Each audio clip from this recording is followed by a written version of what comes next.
Hi, I'm Scott Davis, and welcome to New World Birth. By accessing this presentation, you're inviting me to share this information regarding our passage through this challenging and yet very hopeful time we're currently living in. This is the care and feeding of a New World Age report for the Gregorian date of November 11th, 2011, which is also One Jaguar in the Mayan Tzolkin calendar. First, I'd like to comment on the energy shift since October 28th, 2011. Wow! I live by myself out in the woods, and I have no access to television. So I have very, very little that distracts me from feeling the cosmic energy and the energy of the planet. And I started to feel the change within a few hours after sunset on the evening of October 28th. Which really actually surprised me because I was expecting the shift to be at sunrise on the 29th. I felt, and I've continued to feel, just this real amazing sense of calm and warmth and peace with the completion of the Mayan tune calendar.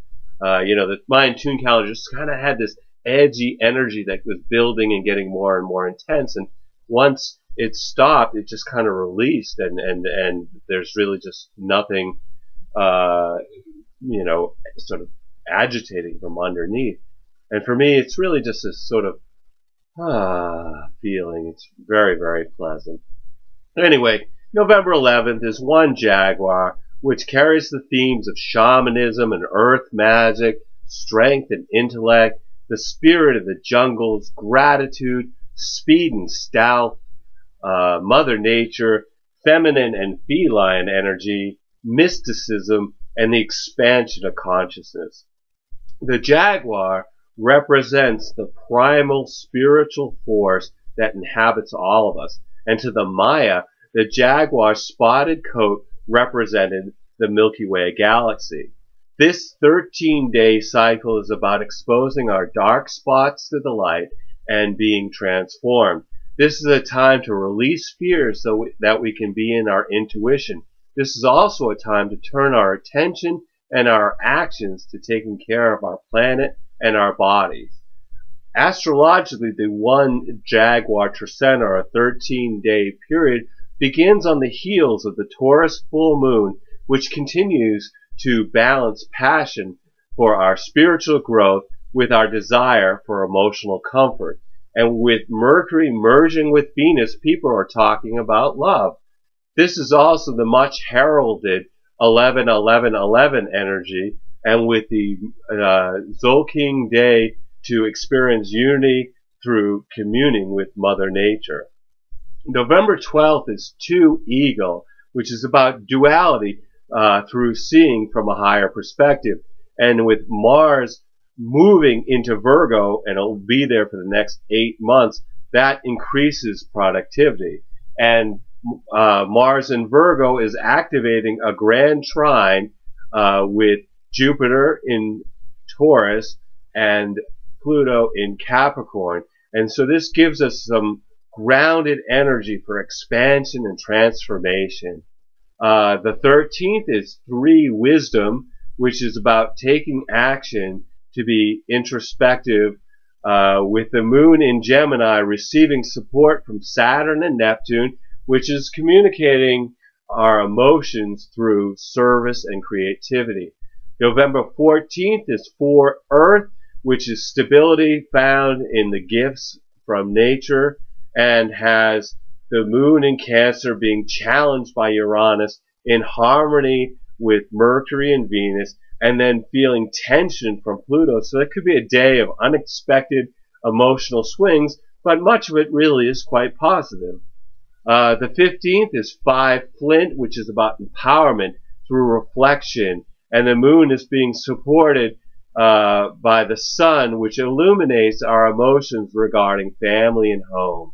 November 16th is 6 Storm, which is about being in the flow by recognizing the gifts of adversity, with Mars gaining support from Jupiter, has us taking action to expand out of our comfort zone to find new opportunities. The 17th is 7 Sun, which is reflection on ancestral wisdom. And with the moon in Leo being supported by Mercury and Venus, this brings creativity, communications, and pleasant social interactions to our emotional experiences.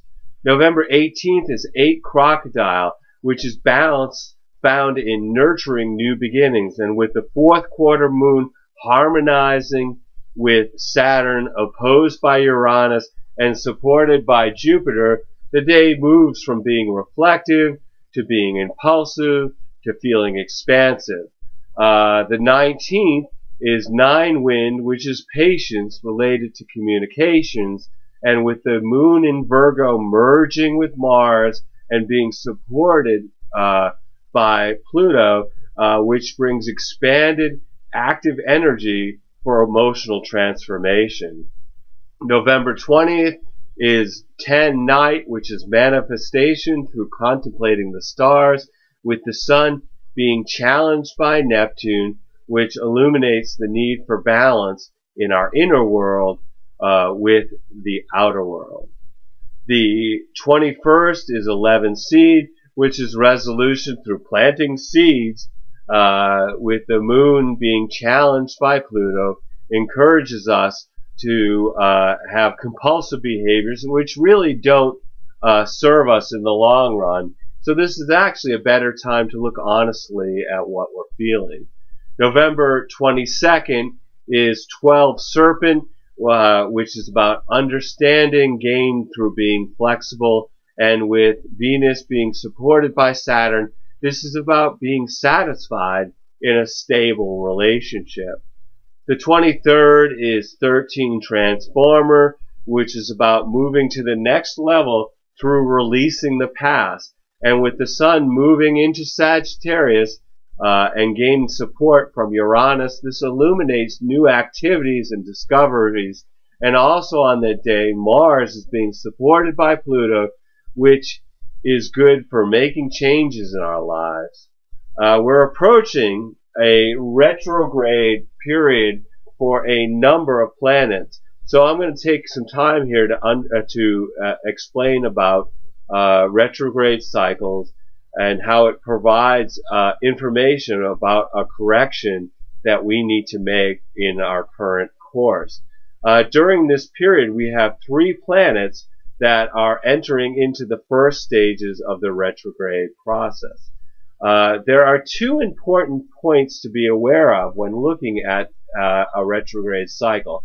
First, we want to look at the point where the planet appears to be moving backwards, and then we also want to look at the point where the planet begins to move forward again.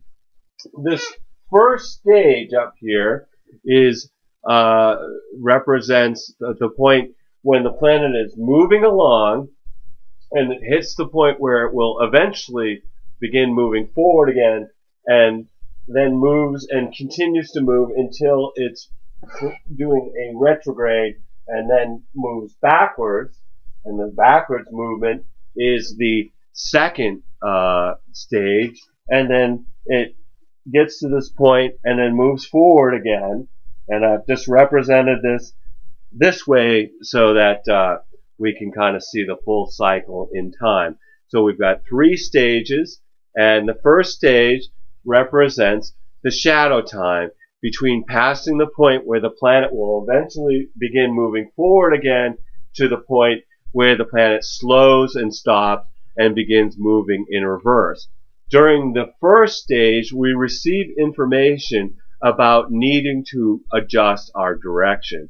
The second stage represents the retrograde phase, and it's during this time we need to watch for events that occur related to the information that we received during that first stage.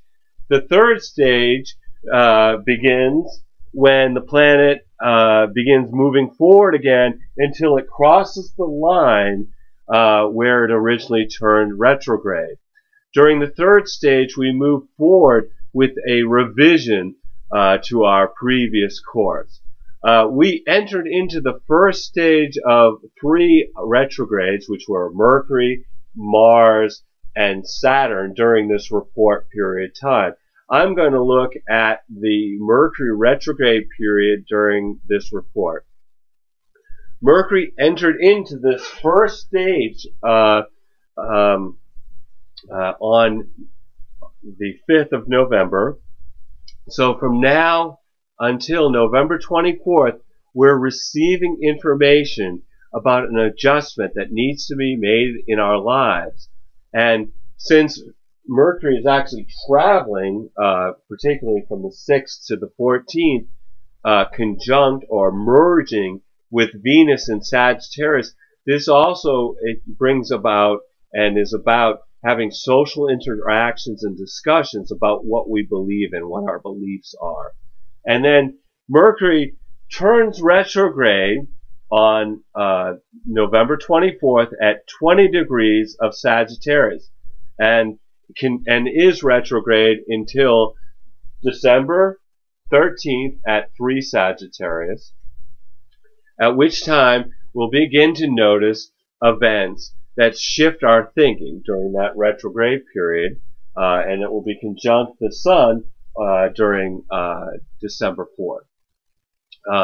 So during this retrograde period, we're going to notice events that shift our thinking, and then from December 13th until January 1st, 2012, we'll be in the third stage where we implement the change in direction that has come from the awareness that we've gained through this entire process. All right.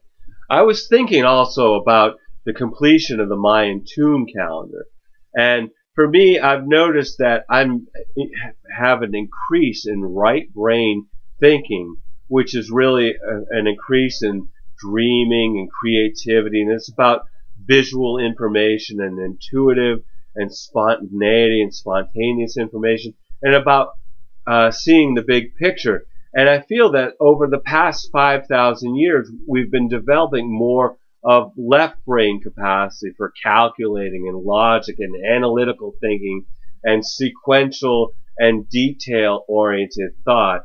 And I'm thinking that this shift that's developed since the completion of the tune calendar is about developing right brain thinking, which is about this outcome that's related to a shift to unity consciousness.